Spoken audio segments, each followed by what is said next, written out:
Hi everyone, welcome. I'm Katie. This is the importance of temperance. I'm just showing you a view of the backyard.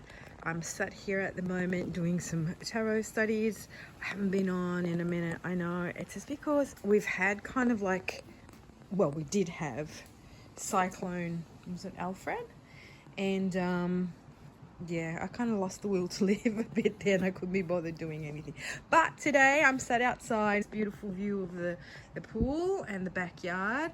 And I'm doing a bit of a tarot study because I've decided that I need to narrow certain things down, and I just want to sort of get like one word abbreviations for the cards, because I've decided to kind of do these global happenings, current affair, conspiracy, people and places, and mysterious reads, you know, instead of just reading the cards for myself. And so I've got all my books out. I'm just kind of trying to narrow it down. And I've been doing the readings. I've been using the Heaven and Earth Tarot, which, to be honest, I haven't really used all that much. I think I kind of used it once when I first got it. And I've had this deck for 2.5 years now or more. So I just finished doing a reading on Robert FK Jr. and what he is up to in his position, you know, because he went in there with the mission of making everyone healthy again, but he's kind of pivoted at the moment and he's looking at anti-Semitism as being a mental health, you know, issue, whereas he should be looking at vaccinations and drugs administration and all that sort of stuff. Anywho, so I just did that just to sort of check out what the chicken was. Got caught up with that. I keep on sort of going down these rabbit holes. And then my newest deck is this beautiful deck here. I bought this the other day and I am obsessed. It's the Artist Decoded Tarot, and this is by Jennifer Sodini and Yoshino, and it's just beautiful. I absolutely love it.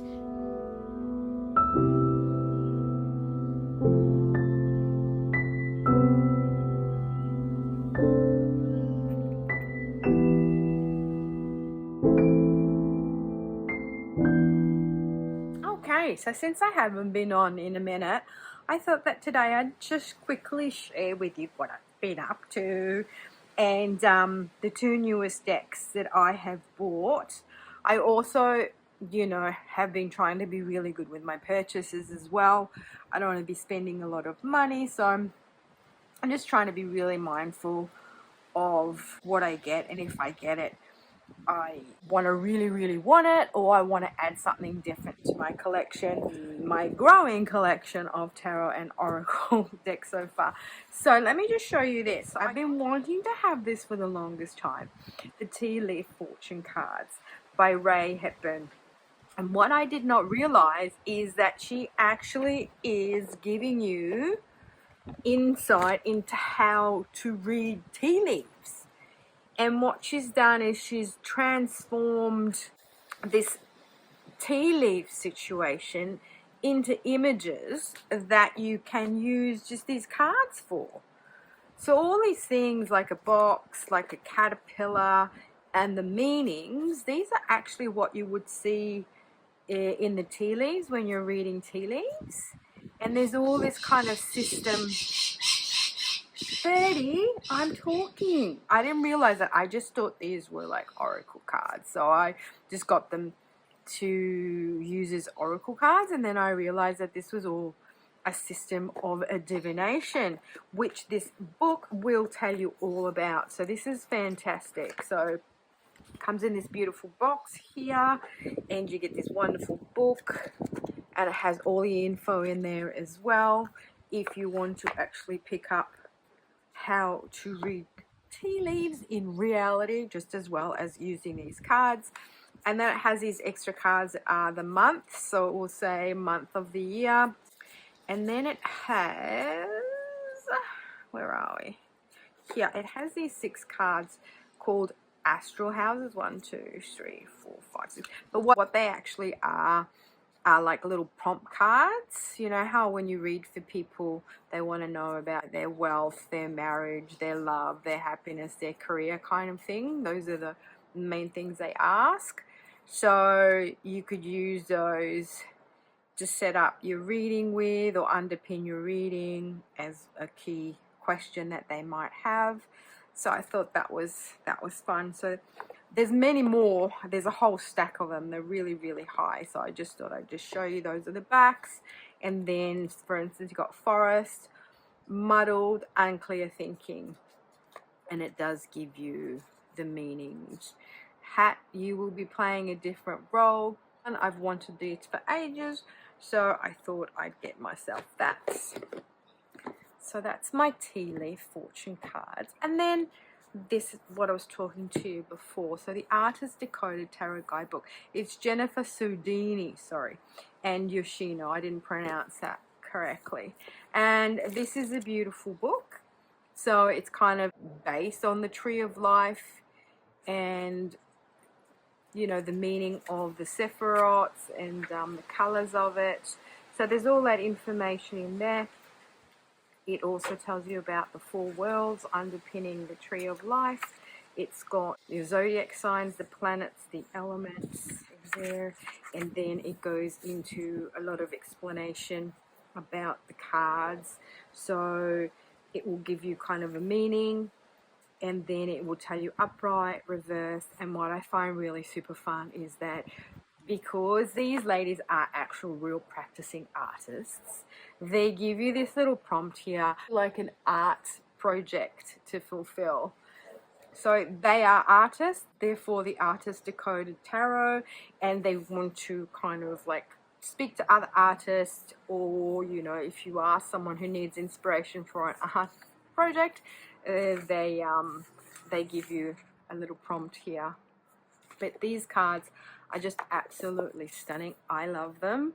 I'm obsessed. The cardstock is like pretty thick, but I like a thick cardstock, and I just actually really, really love these images. Now the thing about these images that they don't have faces.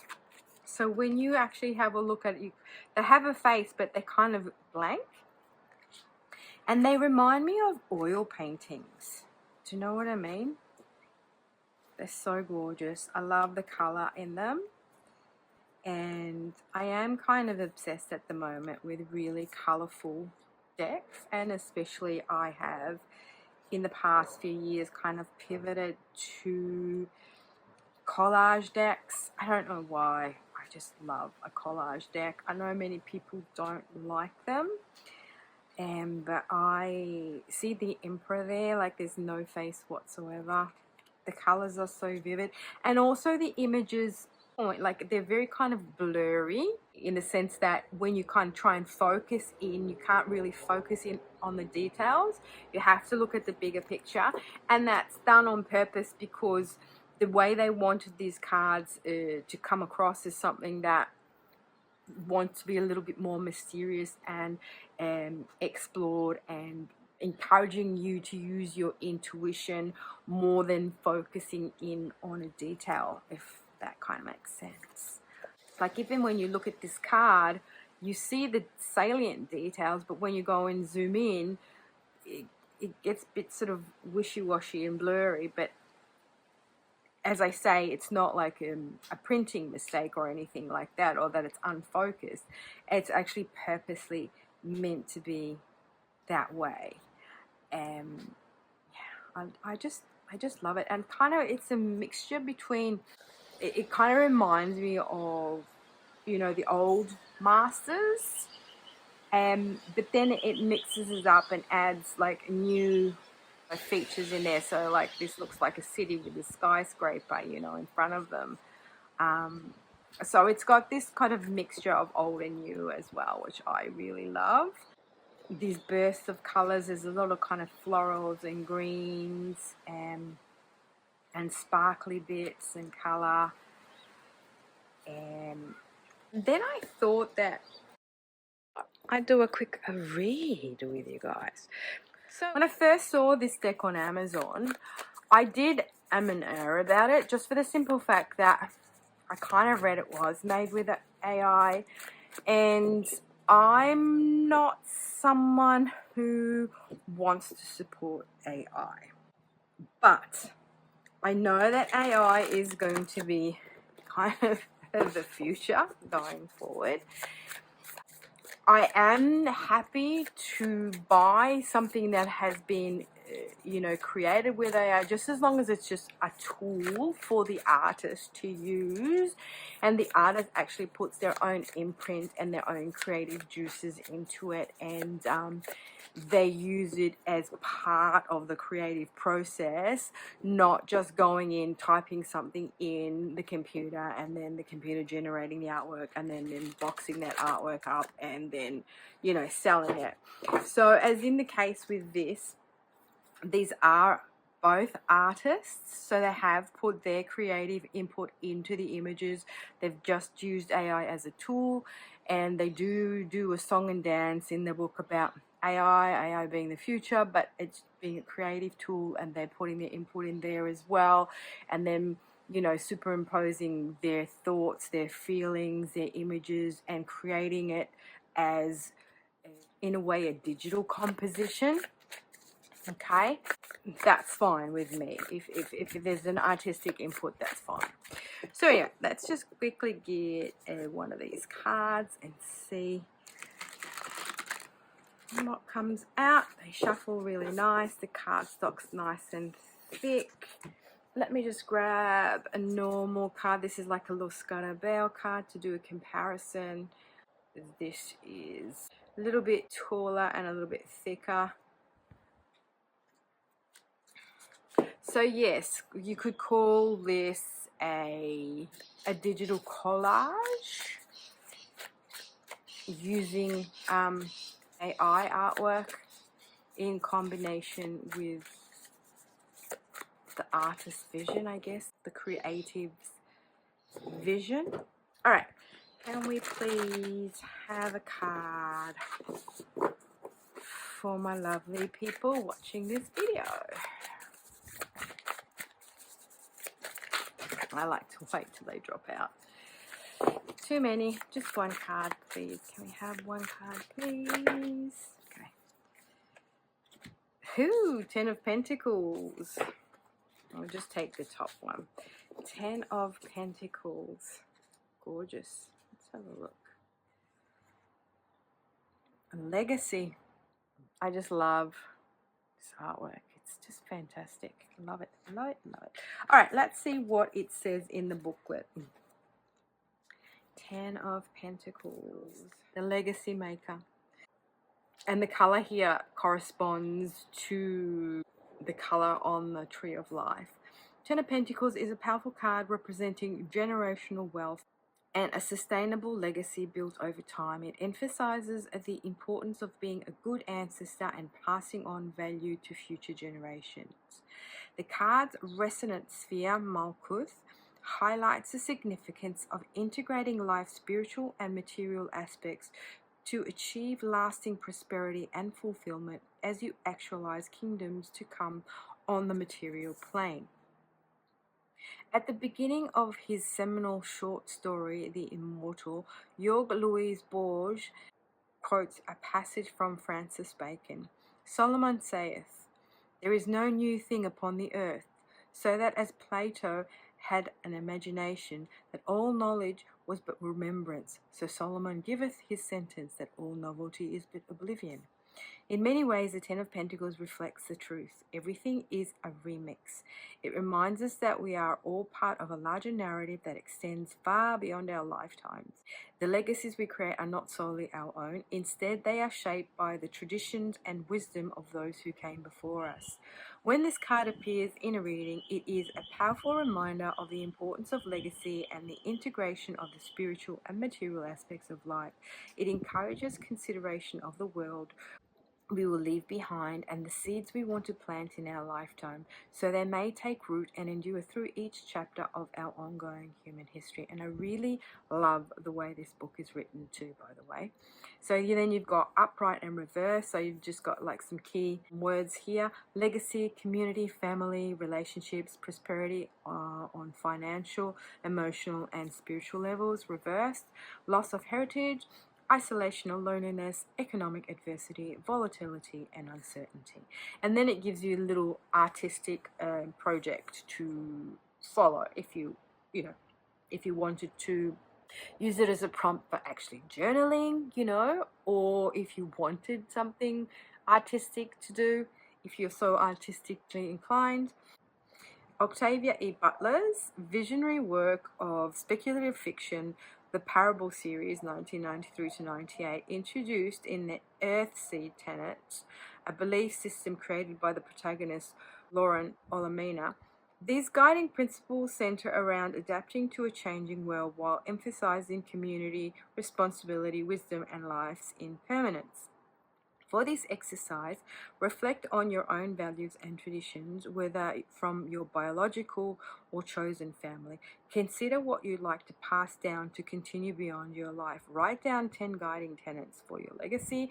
Reflect on how they can strengthen and guide you, or how they may foster a lasting future legacy.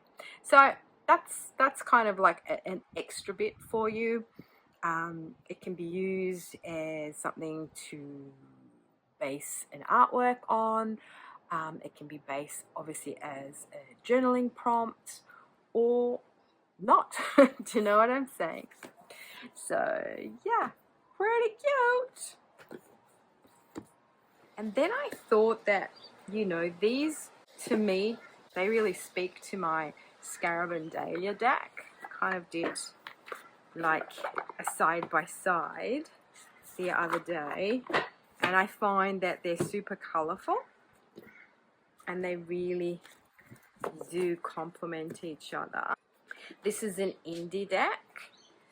And this is another thing I've been actually trying to focus on too, you know, to be someone who, you know, buys more indie decks and support more independent work. And, you know, I know for us it's super expensive here in Australia, especially when we want to get them from overseas or from over in the US.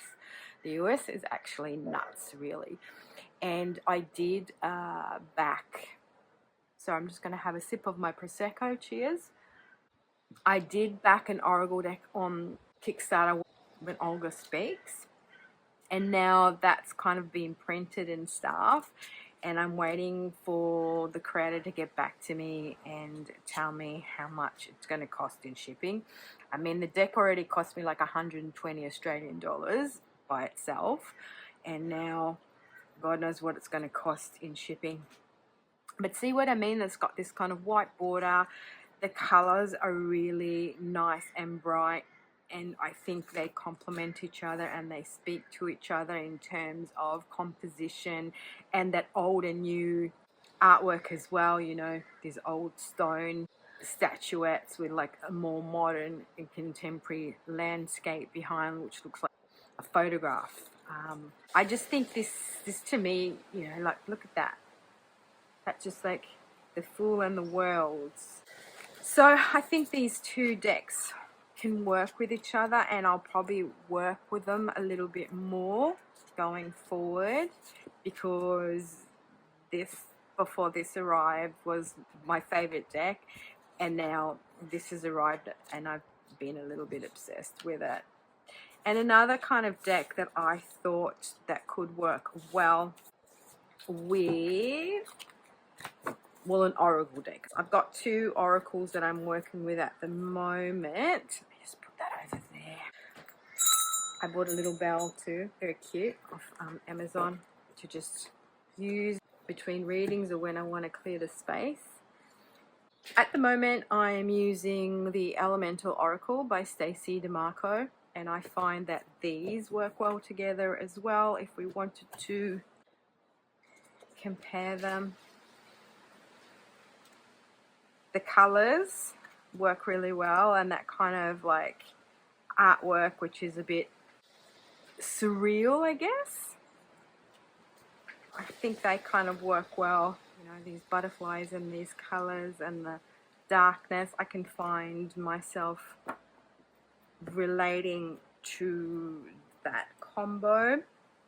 But the one I really loved that I thought was its kind of soulmate was this one here, which is like the Sacred Destiny Oracle by Denise Lynn. And I don't know, there's something dreamy about these two. The soft focus of it, I guess, the white borders.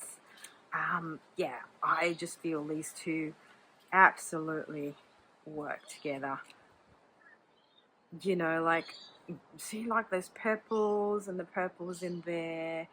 And so this combo is my dream. There's Seven of Swords, purity. A freedom from the Four of Pentacles. Now, come on, people. Like, that is a match made in heaven. Six of Pentacles, power. There's a power struggle here.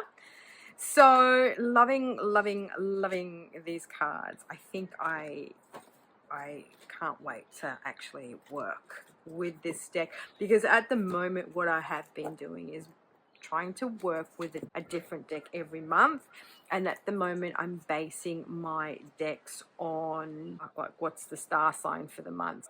So for instance, we're in Aries season at the moment, so I'm kind of linking the deck that I choose to a deck that you would use for Aries season, if that makes sense. But maybe now I might change it up and just go with the flow. Just make a decision on how I'm feeling and what decks I kind of would want to use, as opposed to narrowing it down to something that matches a star sign or the energy of that star sign. The Scarab and Dahlia deck has got these gilding edges in silver. This doesn't have, it's just white. But I don't want to edge them because of the white border, and the white on the sides is actually really nice. It looks like a proper white, you know, not like where they've cut the cards, and the edging is not schmick. Yeah, so anyway, I have not been doing anything in regards to my channel. I haven't been doing any tags. I had all the intention of doing one of Simon's tags about, you know, the journey through tarot. So using your tarot decks to, you know, talk about your journey. I was meaning to do that, and then I didn't get to do that. And, you know, I haven't really been on YouTube that much, to be honest. I haven't been watching a lot. I've just been in a bit of a low energy space. We had, I don't know if you guys know, but here in Queensland we had the cyclone, and that was a big deal, and they ramped it up, and it didn't really do all that damage here on the Gold Coast where I live, but we were without electricity for like 3.5 days, and I couldn't make myself a cup of coffee or anything because everything's electric in the house. And so even when I went outside the supermarket that I have, or the shopping centre across the road, that didn't have any electricity or any power. So yeah, and there was no public transport to get around, so it was a bit dramatic. It wasn't a cyclone per se, it was actually the consequence of being without power and internet for 3.5 days. Yeah, and then I wasn't in the mood. I wasn't in the mood to be creative or do anything creative. And, you know, I put on so much weight. I've been eating shit. Oh, and it's just like, anyway. So now with April, I want to sort of try and get myself back into a routine. Yeah, get some more content out there. Maybe do a few tags. And, yeah. Find the will to live. And also I've just been really enjoying doing these current affair reads. I was watching this lovely lady on YouTube, and I'll link her channel name below, and she's inspired me to do these reads. I think they're really fascinating and fun. So she's inspired me to do them. When I do a reading, I find that my reading on the same subject is kind of the same as her reading, and the same as a lot of other. See, this is very interesting. The Three of Swords and the Ace of Swords. Very similar. I love that Ace of Swords. I think it's gorgeous. I'm not usually a fan of the swords, the suit of swords. But yeah, I just think these work well together. Oh, look at this Ace of Cups. Isn't it gorgeous? So today the sun is struggling to come out. Ooh, see, the only card that really gives me the ick in this deck is this Ten of Swords. Now that is really something. That is really something, that Ten of Swords. That is macabre. I don't know. Don't know how I feel about that. But yeah. Love, love, love. So I thought, you know, I'd come on, say hiya, tell you I'm still around, I'm still alive, and yeah, I'll be back with some tags very soon. So thank you so much for sharing some of your time with me, and hope you're all doing well wherever you are in the world. And until my next one, Lily.